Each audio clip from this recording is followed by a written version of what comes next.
Hello, my fellow humans. So, in this video, I want to talk to you about the coaching program I'm putting together, and I decided to call it Sacred Space. You can see my t-shirt. It's written on it Svet je svet, which in Slovenian language means the world is sacred, the world is holy. And this is my core belief that the world, our planet, the whole universe, that it is a sacred thing, that God and material world, that this is not separated, like God being somewhere above and here being like, I don't know, a hell or some place where we just go through the lessons to end up in heaven one day, but that what is here is already sacred. And before I continue speaking, let's take a few deep breaths. Land into our bodies, our sacred bodies.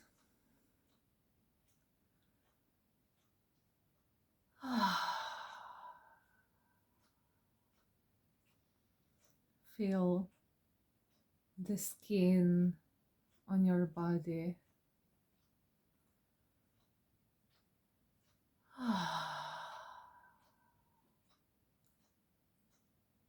Feel your feet.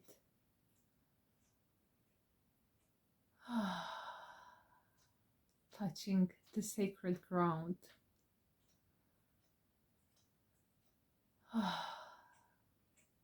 Feel your heart.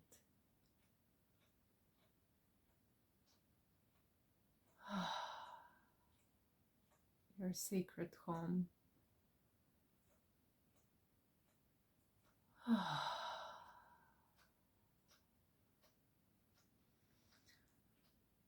Feel the breath moving in through your nostrils or your mouth.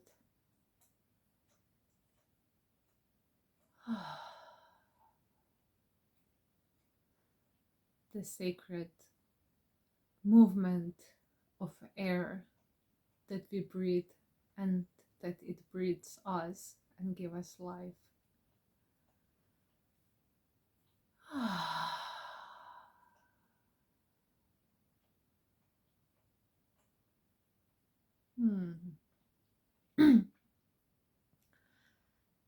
And it is my intention with this video that I speak from my truth and that I invite into this coaching program, into this coaching container called Sacred Space,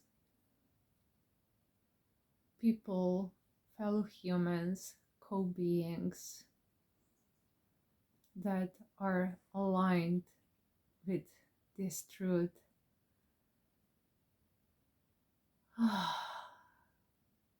Fellow human beings that also want to co-create heaven on earth, starting with ourselves.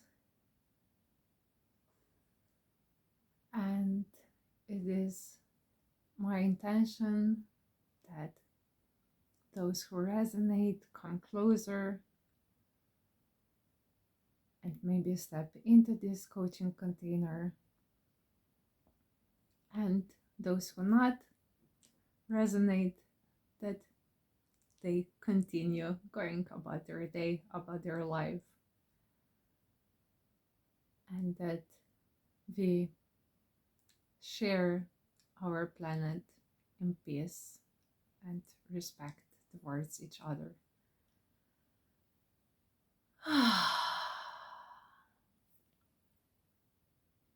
And it is also my intention that what it is meant to flow through, what is meant to be spoken through me, that I speak it, that I let it flow through, and that I trust myself. And saying trust myself, that's one of the things that I want participants of this program to feel, that they can trust themselves, that you can trust what is within you. And we are taught from when we are children what we should do, what we are supposed to do, how we should live our life. And there are so many external expectations of how should we be in the world, who we should be for other people, that we learn to doubt ourselves, that we learn to doubt our inner voice, and that when we have these little dreams or big dreams inside of what we want to be, what we want to do, that we don't trust them, that we are afraid that we are naive or idealistic, or that just cannot happen, that this is too good to be true. And there is an exercise that I do with my coaching clients, almost every one of them. I think I did, yeah, with majority of them. There is an exercise. I learned it from EverCoach, from some book in EverCoach, from Mind Valley, and I forgot who is the author, but anyway, the exercise is, what do you want? So I set the timer for 8 minutes, and I ask the client repeatedly, what do you want? And we don't speak about it during this exercise. Like when they say what they want, I just ask them again, what do you want? And what do you really want? What else do you want? And I love this exercise so much. I love it so much because I then just bask in the beauty of people's desires, of people's heart desires. It's like I'm shining, they are shining, and I'm basking in their light and in the beauty of them. And always, always, people have such beautiful desires and little desires that are quite unexpected, that are like, I didn't see that coming. Like all these little things. I remember now one woman saying, I want a good shampoo for my hair. And I didn't see that one coming. And it's like, yes, good shampoo for my hair. I also want a good shampoo for my hair.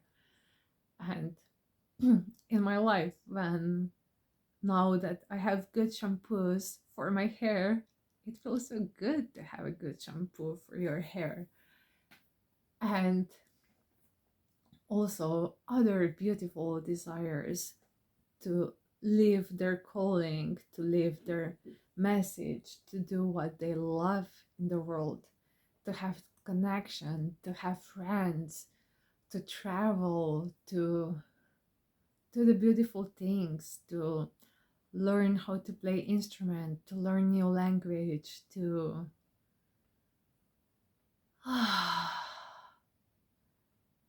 build a home, to make a baby, to marry, to get a partner, to have a successful business.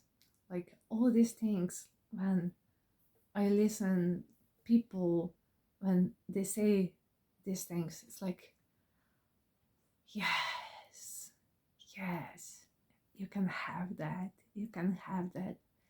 I can see you having that. And as they shine, as they speak about what they want, it's so obvious that us following what we want, following our heart desires, is good for everyone.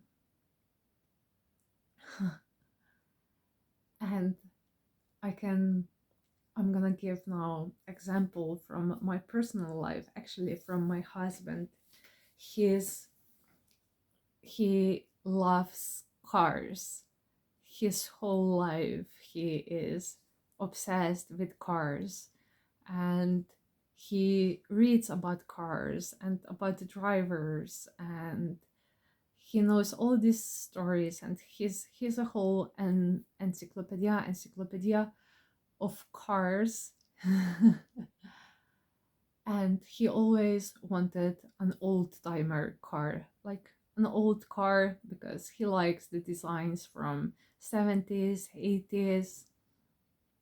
And he kind of felt as though he cannot have this, like he wanted it so badly, but he felt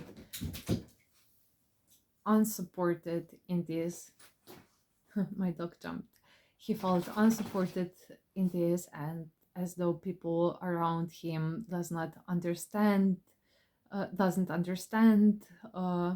like, why would you want an old car, and what's going on with you? Like, partially he had these stories in his mind, but also since he was not supported from his family as he was kid and wanting these things like being a driver or getting a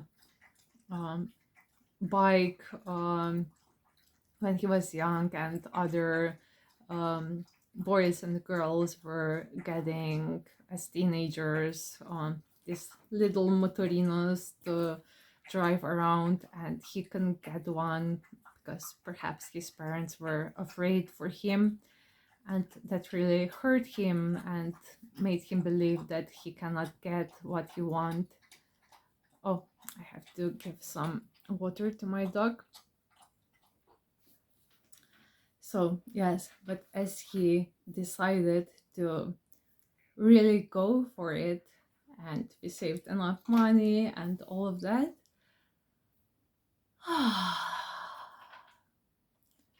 there is this sacredness of him stepping into his dream. He found a car online, and he called the guy who was selling the car, and through that he met a person, that seller who sold him the car. He is someone who is also so excited about the cars, and on the day when we bought the car, I drove home with the other car, and them continued talking about cars for 3 hours straight. I was calling him like every hour, and he didn't pick up. He completely forgot about his phone because they were so immersed in conversation. So him following his desire connected him with someone like-minded, and they found this connection. And also he was met with resistance at the beginning when he said at home, because we live with his parents, my in-laws. He was met with resistance as, why are you why are you gonna spend money on this? You know, the times are hard and it's not time to spend money on this. You should save. And they were kind of resistant to making the space in garage, even though there's enough space. But as he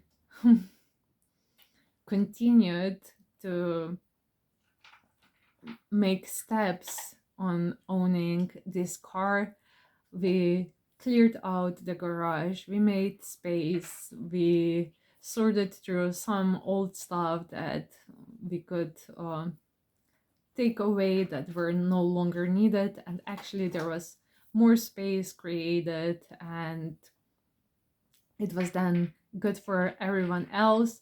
And also when he brought the car home, everyone else also saw his joy and participated in his joy. And now he is taking care of this car, like making little repairs, bringing the car to repairman, and this way also make someone who repairs the car, repairs cars, money, business for that person. And he has these connections. And yesterday we had a little trip. We went to a local burger place. Just a second, my dog.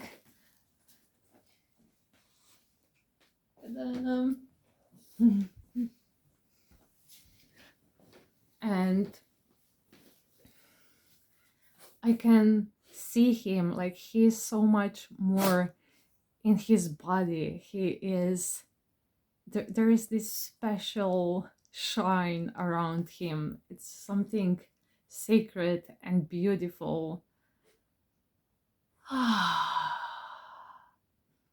It's like he is living in accordance with his values, with what he loves. And I'm not a car person that much, but I also enjoy it. I don't place high value on the cars. I love public transport and all that. So in some way, like in past, I felt like resistant and strange, like I'm this eco-friendly person who does not care about cars, and I am together with a guy who is totally about cars. But then I realized how passionate he is about that, how this is something connected to his soul, and that even though that's not my value, I can support him in him living his dream, and he also supports me in me living my dreams.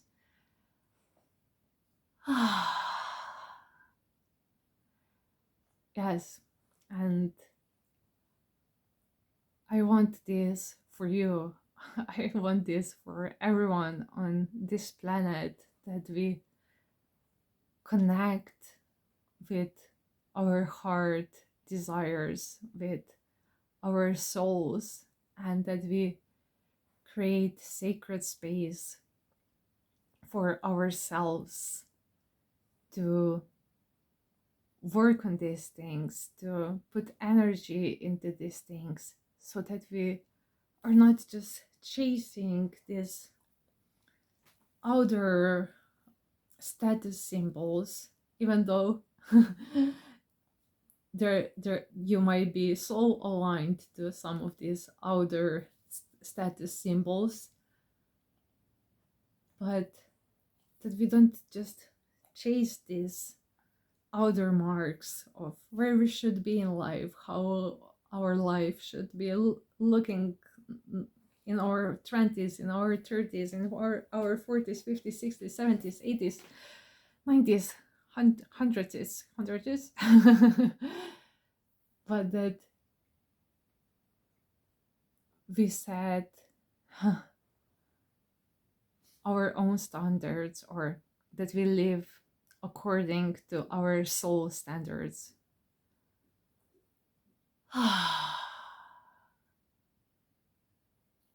Yeah, I'm wondering now, should I speak more about the program I'm putting together?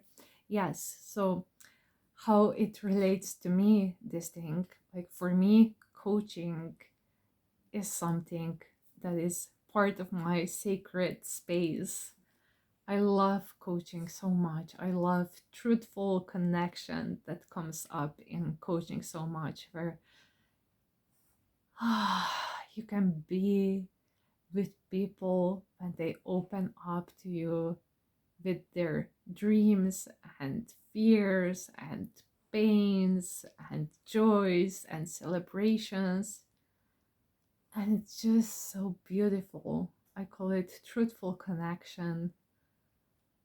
I enjoyed so much. And for so long, I was like working on trying to have a coaching business, but at the same time, not allowing myself to really go for it and to speak about it, to market it, to offer my offers to the people because of this being so good, so beautiful, and me being like, but can I? Can I really do that? Is that good enough? What if people will laugh at me? I mean, there's so much coaches out there, and people have judgments about that. And so I was fighting in my mind with these judgments and who should I be and what should I achieve before I can put my coaching offers out there, as though I have to be perfect and have this success and this success and this success and this success before I can offer to people that I am in space with them, that I am together with them, with the content of their life. And isn't it interesting how we place those rules upon ourselves, what we need to do, what we need to achieve before we can do what we really love? And if you think like how we have this rule, maybe it's not present in your life, but it's kind of like the society rule where you have a responsible job.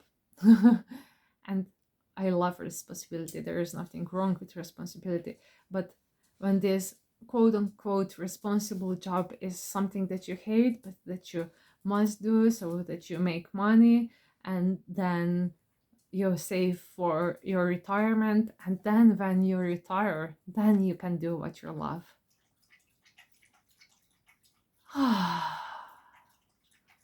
And okay, that's a good thing for those who are now reaching the retirement age and they follow that path and they will now get money during their retirement and they can now follow what they want to do. Like, perfect, I'm happy for them. But if you have 30, 40, 20 years before you can retire, do you really want to do something you don't like so that one day you will be able to do what you like?